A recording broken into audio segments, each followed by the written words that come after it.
हाय नमस्कार, मी सुप्रिया. सोनचाफा मराठमोळी चव या आपल्या चॅनलमध्ये तुम्हा सर्वांचं मनापासून स्वागत आहे.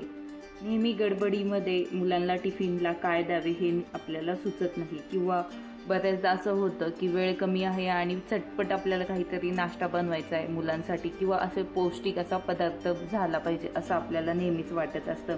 आज आपण घरात जर तुमच्याकडे अंडे आणि चीज असतील तर एकदम चटपटीत यम्मी असा नाश्ता रेसिपी किंवा टिफिन रेसिपी तुम्ही म्हणू शकता.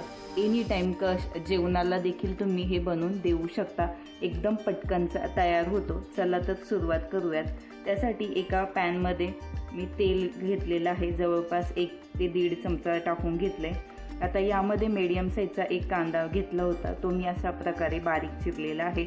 आता हा कांदा या तेलामध्ये छान गुलाबी कलर येतोपर्यंत भाजून घ्यायचा आहे. हो, आज आपण ओमलेट बनवणार आहोत आणि त्यामध्ये चीज वापरणार आहोत. तर त्यासाठी जो कांदा वापरतात तो आपण अशा पद्धतीने फ्राय करून वापरायचा, म्हणजे तो खूप छान असा लागतो. आता यामध्ये थोडंसं लाल तिखट टाकून मिक्स केलं आणि गॅस बंद करून घेतला. दुसऱ्या ठिकाणी मी 2 अंडे फोडून घेतलेले आहेत, त्यामध्ये बारीक चिरलेली कोथिंबीर टाकून घेते आणि आता यामध्ये आपण जो कांदा फ्राय केलेला होता तो टाकून घ्यायचा आहे. अशा पद्धतीने कांदा फ्राय करून वापरला की तो दाताखाली व्यवस्थित असा शिजलेला असा कचकच लागत नाही, शिजला गेला असल्यामुळे मस्त असा लागतो. आता यामध्ये चवीनुसार मीठ टाकून घ्यायचं आहे आणि त्याचबरोबर चीज किसून घ्यायचं आहे. आता हे चीज तुम्ही कोणतंही वापरू शकता, साधं प्रोसेस चीज किंवा अमूलचं 10चं किंवा 15चं छोटा क्यूब येतो तो देखील तुम्ही वापरू शकता.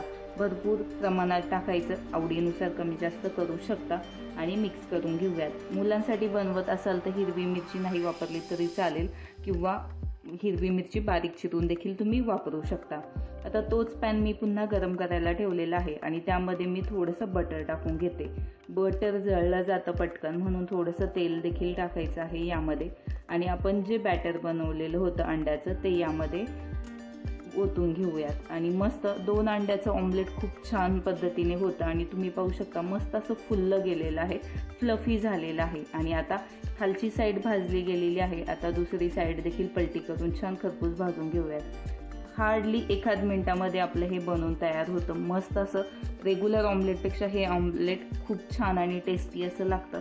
भन्नाट अशी ही रेसिपी आहे आणि खूप सोपी देखील आहे. लहान मुलांबरोबरच मोठ्या माणसांना देखील ही आवडू शकते मस्त अशी. आता या ठिकाणी मी ब्रेड घेतलेले आहे, तुम्ही चपाती बरोबर देखील खायला देऊ शकता आणि त्याचबरोबर यावर मी थोडंसं चीज असं किसून घेतलेलं आहे. जर अशा ही रेसिपी तुम्हाला आवडली असेल तर लाईक करा, शेअर करा, चॅनलला सबस्क्राईब करा.